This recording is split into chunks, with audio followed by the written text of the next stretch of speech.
Hi hello ಎಲ್ಲರಿಗೂ ನಮಸ್ಕಾರ. ನೀವು ಅಂದ್ಕೋಬೋದು ಏನಪ್ಪ ಇದು ಈ ಥರ ಡ್ರೆಸ್ಸು ಅಂತ. ನಾನಿದ್ದು ಮೀಶೋಲ್ಲಿ ಆರ್ಡ್ರ್ ಮಾಡಿದ್ದೆ. ಇನ್ನೊಂದು ಇರಲಿ ಇದು ಆಪ್ರನ್ ಅಂತ. ಇದು ಎಷ್ಟು ಚೆನ್ನಾಗಿದೆ ಅಂದರೆ ಇದು ನೋಡಿ, ಬರೀ 179 ಅಷ್ಟೇ. ಇದಕ್ಕೆ ಒಂದು ಟೊಪ್ಪಿ ಕೊಟ್ಟಿದ್ದಾರೆ, ಇದೊಂದು ಆಪ್ರನ್ ಕೊಟ್ಟಿದ್ದಾರೆ. ಎಷ್ಟು ಚೆನ್ನಾಗಿದೆ ಅಂತ. ಇದು ಜರ್ಬ್ ಇದೆ ಮತ್ತು 2 ಕ್ಲಾತ್ ಕೊಟ್ಟಿದ್ದಾರೆ. ಏನಕ್ಕೆ ಅಂತ ಗೊತ್ತಿಲ್ಲ ನೋಡಿ, ಏನಕ್ಕಂತ ಗೊತ್ತಿಲ್ಲ. 2 ಕ್ಲಾತ್ ಕೊಟ್ಟಿದ್ದಾರೆ. ಬಹುಶಃ ಇದೆಲ್ಲ ಕೈಗೆ ಎಲ್ಲ ಒರ್ಸೋಕೆ ಅಥವಾ ಅಲ್ಲಿ ಪಾತ್ರೆ ಇಟ್ಕೊಳಕ್ಕಂತ ಗೊತ್ತಿಲ್ಲ. 2 ಕ್ಲಾತ್ ಕೊಟ್ಟಿದ್ದಾರೆ. ಎಷ್ಟು ಚೆನ್ನಾಗಿದೆ ಅಂದರೆ ಇದು ತುಂಬ ಚೆನ್ನಾಗಿ. ಲಾಸ್ಟ್ ವೀಕ್ ನಾನು ತೊಗೊಂಡಾಗ ಅದು ಬರೀ ಒಂದೇ ಬಂದಿತ್ತು. ಇದರಲ್ಲಿ ಟೊಪ್ಪಿ ಕೊಟ್ಟಿದ್ದಾರೆ, ಇದು ಆ್ಯಪ್ರನ್ ಕೊಟ್ಟಿದ್ದಾರೆ, 2 ಕ್ಲಾತ್ ಕೊಟ್ಟಾರೆ ನೋಡಿ. ಯಾರೆಲ್ಲ ನನ್ನ ಚಾನಲ್ ನೋಡ್ತಾ ಇದ್ದೀರಾ ಅಂದರೆ ಸಬ್ಸ್ಕ್ರೈಬ್ ಮಾಡ್ಕೊಳ್ಳಿ. ನೀವು ಆಲ್ರೆಡಿ ಸಬ್ಸ್ಕ್ರೈಬ್ ಆಗಿದೆ, ಥ್ಯಾಂಕ್ ಯು ಸೋ ಮಚ್. ಇವತ್ತು ಏನು ಮಾಡ್ತೀನಪ್ಪ ಅಂತಂದರೆ ಬಟರ್ ಗೀ ರೋಸ್ಟ್ ಮಶ್ರೂಮ್, ಅದ್ರ ಜೊತೆಗೆ ನಾನು ಕುಂದಾಪುರ ಸ್ಟೈಲು ಒಂದು ಅಕ್ಕಿ ರೊಟ್ಟಿ ಮಾಡ್ತಾಯಿದ್ದೆ. ಅದ್ರ ಜೊತೆಗೆ ನೋಡಿ ಯಾವ ಥರ ಮಾಡ್ತೀನಿ ಅಂತಂದರೆ, ಅದ್ರ ಜೊತೆ ಅಕ್ಕಿ ರೊಟ್ಟಿ, ಚಪಾತಿ, ಪೂರಿ ಇದೆಲ್ಲ ತುಂಬಾ ಚೆನ್ನಾಗಿರುತ್ತೆ. ತುಂಬ ಕಮ್ಮಿ ಐಟಮ್ ಹಾಕೋದು. ಎಷ್ಟು ಚೆನ್ನಾಗಿರುತ್ತೆ ಅಂದರೆ ಒಂದ್ಸಲ ನೀವು ಟ್ರೈ ಮಾಡಿ. ಬನ್ನಿ ಇವಾಗ ಏನು ಮಾಡೋದು ಅಂತ ನೋಡೋಣ. ಆ್ಯಪ್ರನ್ ಚೆನ್ನಾಗಿದೆ, ಕಮೆಂಟ್ಸ್ ಹಾಕಿ. 2 ಪ್ಯಾಕೆಟ್ ಇದೆ. ಇದು ಚೆನ್ನಾಗಿದೆ. ಮೇಲೆ ಇದೆಲ್ಲ ತೆಗಿಬೇಕು ನೋಡಿ. ಎಲ್ಲ ತೆಗ್ದು ನಾನು ನೀಟಾಗಿ, ಅದು ಹೇಗೆ ನೀವು ಒಂದೊಂದು ಹುಳ ಇರುತ್ತೆ ಅಂತ ಎಲ್ಲ ತೆಗೆದು ನೀಟ್ ಮಾಡಿದ್ದೀನಿ. 2 ಪ್ಯಾಕೆಟ್ ಇದೆ. ಮತ್ತು ತೊಳ್ಕೊಂಡು ಬರ್ತೀನಿ ಚೆನ್ನಾಗಿ. ಮತ್ತು ಇಲ್ಲಿ ಅಂತ ಇನ್ನೊಂದು ಏನೋ ಇದು ಮಶ್ರೂಮೇನ ಇದೊಂಥರ ಇದೆ ನೋಡೋಣ ಅಂತ ತರಿಸ್ದೆ. 130 ರೂಪೀಸ್. ಇದು ಇಷ್ಟೇ ಬಂದಿರೋದು. ಇದು ತುಂಬಾ ಚೆನ್ನಾಗಿದೆ ನೋಡಿ. ಎಷ್ಟು ಚೆನ್ನಾಗಿದೆ ಅಂದರೆ ಅದ್ರ ಜೊತೆಗೆ ಇದನ್ನು ಮಿಕ್ಸ್ ಮಾಡೋಣ ತರಿಸಿದ್ವಿ. ನಾನು ಜಾಸ್ತಿ ಬನ್ನಿ ಸಪ್ರೇಟ್ ಮಾಡೋಣ ಅಂದ್ಕೊಂಡೆ, ಜಾಸ್ತಿನೇ ಇಲ್ಲ. ಇದು ಇಷ್ಟೇ ಎಷ್ಟಿದೆಲ್ಲ ಏನು ಮಾಡೋದಿಲ್ಲ. ಅದಕ್ಕೆ ಅದ್ರ ಜೊತೆಗೆ ನಾನು ಇದನ್ನು ಮಿಕ್ಸ್ ಮಾಡ್ತೀನಿ. ಬನ್ನಿ ಇವಾಗ ಇದನ್ನು ನೀಟಾಗಿ ಕಟ್ ಮಾಡೋಣ, ಪೇಸ್ಟ್ ಮಾಡ್ಕೊಳ್ಳೋಣ ನೋಡಿ. ದೊಡ್ಡದು 2 ಟೊಮೊಟೊ ಹಾಕ್ತಾಯಿದ್ದೀನಿ. ಜೊತೆಗೆ ನಾನು ಒಂದು 20 ಗೋಡಂಬಿ, ಇಷ್ಟೇ ಇದಕ್ಕೆ. ಈಗ ನುಣ್ಣಗೆ ಪೇಸ್ಟ್ ಮಾಡೋಣ. ಪ್ಯಾನ್ ಇಟ್ಟಿದ್ದೀನಿ. ಇದಕ್ಕೆ ನಾನು ಜಾಸ್ತಿ ಇದಕ್ಕೆ 1 ಸ್ಪೂನಷ್ಟು ಬಟರ್ ಹಾಕ್ತಾಯಿದ್ದೀನಿ.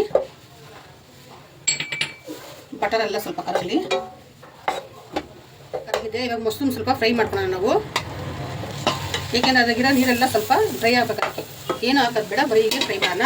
ಅದ್ರ ಜೊತೆಗೆ ನಾನು ಇನ್ನೊಂದು ಮಶ್ರೂಮ್ ತೋರಿಸೋದಲ್ಲ, ಅದನ್ನು ಹಾಕೊಳ್ಳಿ. ತುಂಬಾ ಚೆನ್ನಾಗಿದೆ. ಎಷ್ಟು ಚೆನ್ನಾಗಿದೆ ನೋಡಿ. ಇಲ್ಲಿ ಗಟ್ಟಿ ಈ ಸ್ವಲ್ಪ ಇಲ್ವಾ, ಅದಕ್ಕೆ ಇದಕ್ಕೆ ಮಿಕ್ಸ್ ಮಾಡ್ತಾಯಿದ್ದೀನಿ. ಈಗ ಸ್ವಲ್ಪ ನನಗೆ ಗ್ರೇವಿ ಜಾಸ್ತಿ ಬೇಕು, ಅದಕ್ಕೋಸ್ಕರ ಇಷ್ಟಾದರೆ ಸಾಕು. ಇವಾಗ ಇದಾಗಿದೆ, ತೆಗೆದು ಬಿಡೋಣ. ಇದನ್ನು ಸಪ್ರೇಟ್ ಮಾಡೋಣ. ಅದೇ ಪ್ಯಾನ್ಗೆ ಸ್ವಲ್ಪ ಬಟರ್ ಹಾಕ್ಕೊಳ್ತಾ ಇದ್ದೀನಿ. ಇದು ಬಟರ್ ಗೀ ರೋಸ್ಟ್ ಅಲ್ವಾ, ಅದಕ್ಕೋಸ್ಕರ ಸ್ವಲ್ಪ ಬಟರ್ ಹಾಕ್ತಾಯಿದ್ದೀನಿ. ಆಯಿಲ್ ಯೂಸ್ ಮಾಡ್ತಾಯಿಲ್ಲ. ಸ್ವಲ್ಪ ಇದೆಲ್ಲ ಬಟರ್ ಕರಗಲಿ.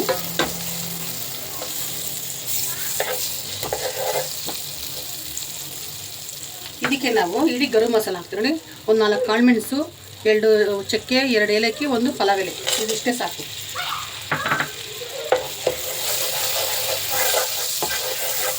ಇದಕ್ಕೆ ನಾವು ಸಣ್ಣದಾಗಿ ಕಟ್ ಮಾಡಿಟ್ಟಂಥ ಒಂದು ದೊಡ್ಡ ಈರುಳ್ಳಿ,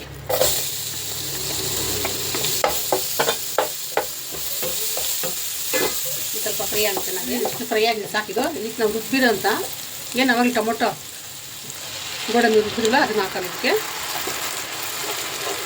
ಇದು ಸ್ವಲ್ಪ ಚೆನ್ನಾಗಿ ಫ್ರೈ ಆಗಲಿ. ಚೆನ್ನಾಗಿ ಸ್ವಲ್ಪ ಫ್ರೈ ಆಗಿದೆ. ಇದ್ರ ಜೊತೆಗೆ ನಾವು 1 ಸ್ಪೂನು ಶುಂಠಿ ಬೆಳ್ಳುಳ್ಳಿ ಪೇಸ್ಟ್ ಹಾಕೋಣ. ಸ್ವಲ್ಪ ಹಸಿ ವಾಸನೆ ನೋಡಲಿದ್ದು.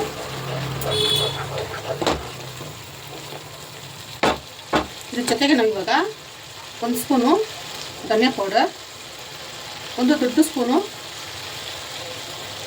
ಚಿಲ್ಲಿ ಪೌಡರ್, ಸ್ವಲ್ಪ ಅರಿಶಿನ ಪೌಡರ್, ಅದ್ರ ಜೊತೆಗೆ ನಾವು ಸ್ವಲ್ಪ ಗರಂ ಮಸಾಲ ಹಾಕೋಣ. ಒಂದು ಅರ್ಧ ಸ್ಪೂನ್ ಗರಂ ಮಸಾಲ. ಇಷ್ಟು ಇದನ್ನು ನಾವು ಸ್ವಲ್ಪ ಫ್ರೈ ಮಾಡೋಣ. ಇದು ಚೆನ್ನಾಗಿದೆ ಫ್ರೈ ಆಗ್ತಾಯಿದ್ದು. ಇದ್ರ ಜೊತೆಗೆ ನಾವು ಇವಾಗ ಸ್ವಲ್ಪ ರುಚಿಗೆ ಎಷ್ಟು ಬೇಕಷ್ಟು ಉಪ್ಪು ಹಾಕೋಣ.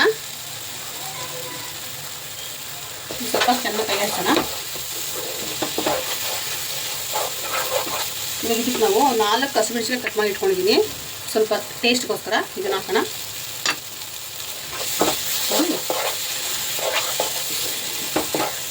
ಇದಕ್ಕೆ ನಾವು ನೀರು ಹಾಕೋಣ. ಮಸಾಲೆ ಎಲ್ಲ ಚೆನ್ನಾಗಿ ಫ್ರೈ ಆಗಿದೆ. ನಮ್ಮ ಗ್ರೇವಿ ಎಷ್ಟು ಬೇಕೋ ಅಷ್ಟು ನೀರು ಹಾಕೋಣ ನೋಡಿ. ಇವಾಗ ಇದು ಚೆನ್ನಾಗಿ ಎಣ್ಣೆ ಬಿಡೋವರೆಗೂ ಇದು ಚೆನ್ನಾಗಿ ಕುದಿಬೇಕಿದು. ಆಮೇಲೆ ಮಶ್ರೂಮ್ ಹಾಕೋಣ. ಎಷ್ಟು ಇವಾಗಲೇ ಅಂತ ಇರ್ತಿದೆ ನೋಡಿ. ಇವಾಗ ಸ್ವಲ್ಪ ಕುದೀಲಿ ನೋಡಿ. ಇವಾಗ ಚೆನ್ನಾಗಿ ಕುದೀತಾ ಐತೆ. ಇವಾಗ ನಾವು ಇದಕ್ಕೆ ಮಶ್ರೂಮ್ ಹಾಕೋಣ. ಅವೆಲ್ಲ ಸ್ವಲ್ಪ ಫ್ರೈ ಮಾಡಿದ್ರೆ ಆ ಮೊಸರು ಅದು ನೀರು ಚೆನ್ನಾಗಿ ಬಿಟ್ಟಿದೆ ನೋಡಿ.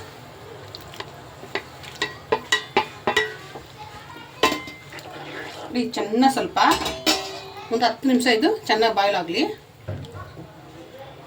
2 ಮಶ್ರೂಮನ್ನು ಮಿಕ್ಸ್ ಮಾಡಿದ್ದು ನೋಡಿ.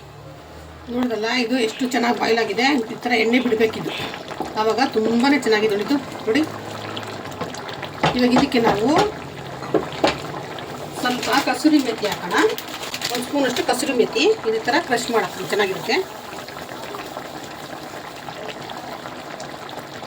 ಅದ್ರ ಮೇಲೆ ಸ್ವಲ್ಪ ಕೊತ್ತಂಬರಿ. ಇದು ರೆಡಿ ಆಯಿತು ನೋಡಿ. ಇಷ್ಟೇ ಸಿಂಪಲ್ ಇದೆ ನೋಡಲ್ಲ. ಇವಾಗ ಇದು ರೆಡಿ ಆಗಿದೆ. ಗ್ರೇವಿ ಹಾಕೋಣ.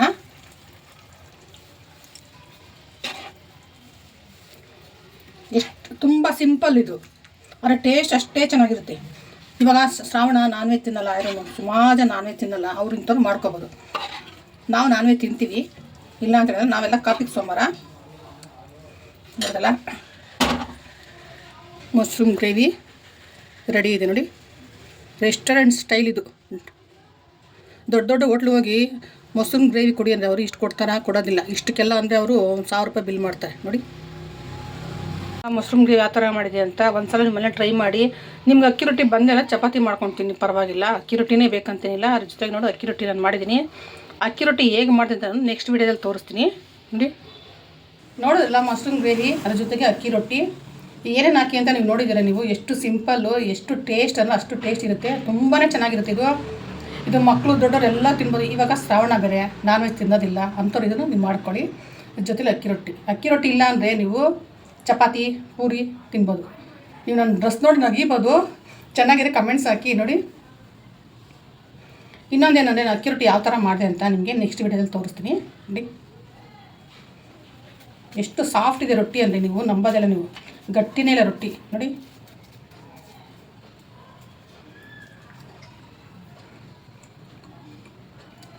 ನೋಡ್ರಲ್ಲ ತುಂಬ ಚೆನ್ನಾಗಿ, ನಿಜವಾಗ್ಲೂ ತುಂಬಾ ಚೆನ್ನಾಗಿದೆ. ನನಗೊಬ್ರು ಹೇಳಿದ್ರು, ಅಕ್ಕ ಮಶ್ರೂಮ್ ಗ್ರೇವಿಯನ್ನು ತೋರಿಸಿ ಅಕ್ಕ ಮಶ್ರೂಮ್ದು ಅಂತ. ಅದಕ್ಕೆ ನಾನು ಆ್ಯಕ್ಚುಲಿ ಮಶ್ರೂಮ್ ಬಾತ್ ಮಾಡೋಕ್ಕೆ ತೊಗೊಂಡು ಬಂದೆ. ಬಾತ್ ಅಂದರೆ ಅದು ಎಲ್ಲರೂ ತುಂಬ ಜನ ಇಷ್ಟಪಡೋದಿಲ್ಲ, ಅದಕ್ಕೋಸ್ಕರ ಅದನ್ನು ತೋರಿಸ್ತೀನಿ ನೆಕ್ಸ್ಟ್ ವೀಡಿಯೋದಲ್ಲಿ. ಇವಾಗ ಇದು ಮಶ್ರೂಮ್ ಗ್ರೇವಿ ಮಾಡಿದ್ದೀನಿ. ಬಟರ್ ಗೀ ಮಶ್ರೂಮ್ ನೋಡಿ.